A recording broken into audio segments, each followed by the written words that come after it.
La Côte d'Ivoire accueille en 2023 la Coupe d'Afrique des Nations. Yamoussoukro, la capitale politique, avec sa basilique notamment, son lac aux Caïmans, ses larges avenues ou encore ses villages environnants de Tisserand, n'est pas en marge. Une opportunité d'investissement que veulent saisir les opérateurs du secteur.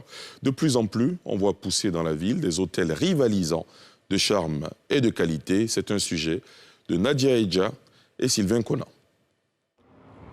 D'une centaine d'hôtels en 2019, Yamoussoukro, la capitale politique, compte aujourd'hui environ 233 établissements d'hébergement, toutes catégories confondues, soit environ 4 852 chambres, selon les données de la Direction régionale du tourisme.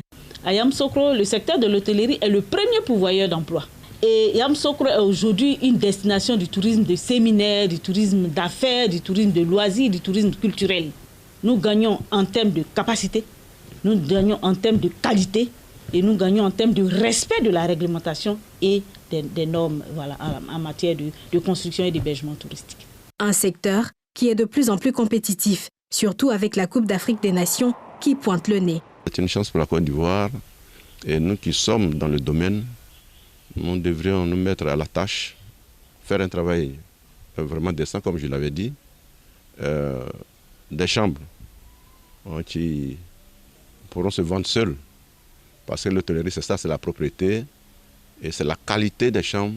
Loukou Yedri s'est investi dans l'hôtellerie de cette ville carrefour depuis 1985 et est en ce moment en pleine rénovation de son réceptif. On est en train de tout reprendre et en ajouter.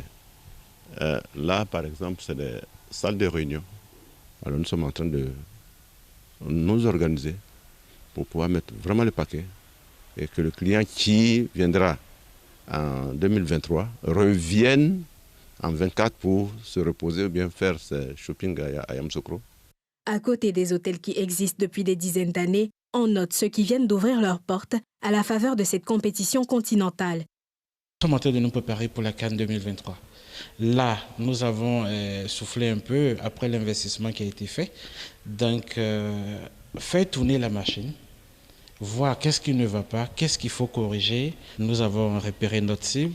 Chacun aussi prend sa part du gâteau.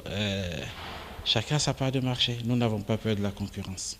Si le financement du secteur était sujet à hésitation, la Coupe d'Afrique des Nations, qui arrive dans quelques mois, facilite la démarche. En raison donc de la CAN qui pointe à l'horizon, toutes les banques classiques nous font la cour.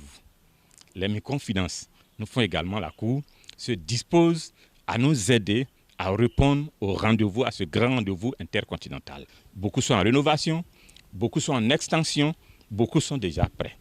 À quelques mois, on peut vous dire avec certitude et conviction que les hôteliers à Yamoussoukro sont prêts à répondre au rendez-vous intercontinental en ce qui concerne le football. Pour les acteurs de l'hôtellerie, il faut en plus préserver le potentiel naturel de la ville afin de pérenniser l'activité au-delà de cette compétition. On attend également que les sites touristiques à Yamoussoukro soient rénovés, réhabilités. Les lacs aux Caïmans sont couverts de nénuphars. Ce n'est plus joli pour la ville. Ce n'est pas digne de notre ville. Et Yamoussoukro, qui fait une porte ouverte sur le tourisme mondial, n'a pas une vitrine assez intéressante en ce moment. Parallèlement aux hôtels, les chantiers pour des infrastructures sportives de qualité se poursuivent. 6 stades dans 5 villes sont prévus pour accueillir la 34e édition de la Coupe d'Afrique en Côte d'Ivoire.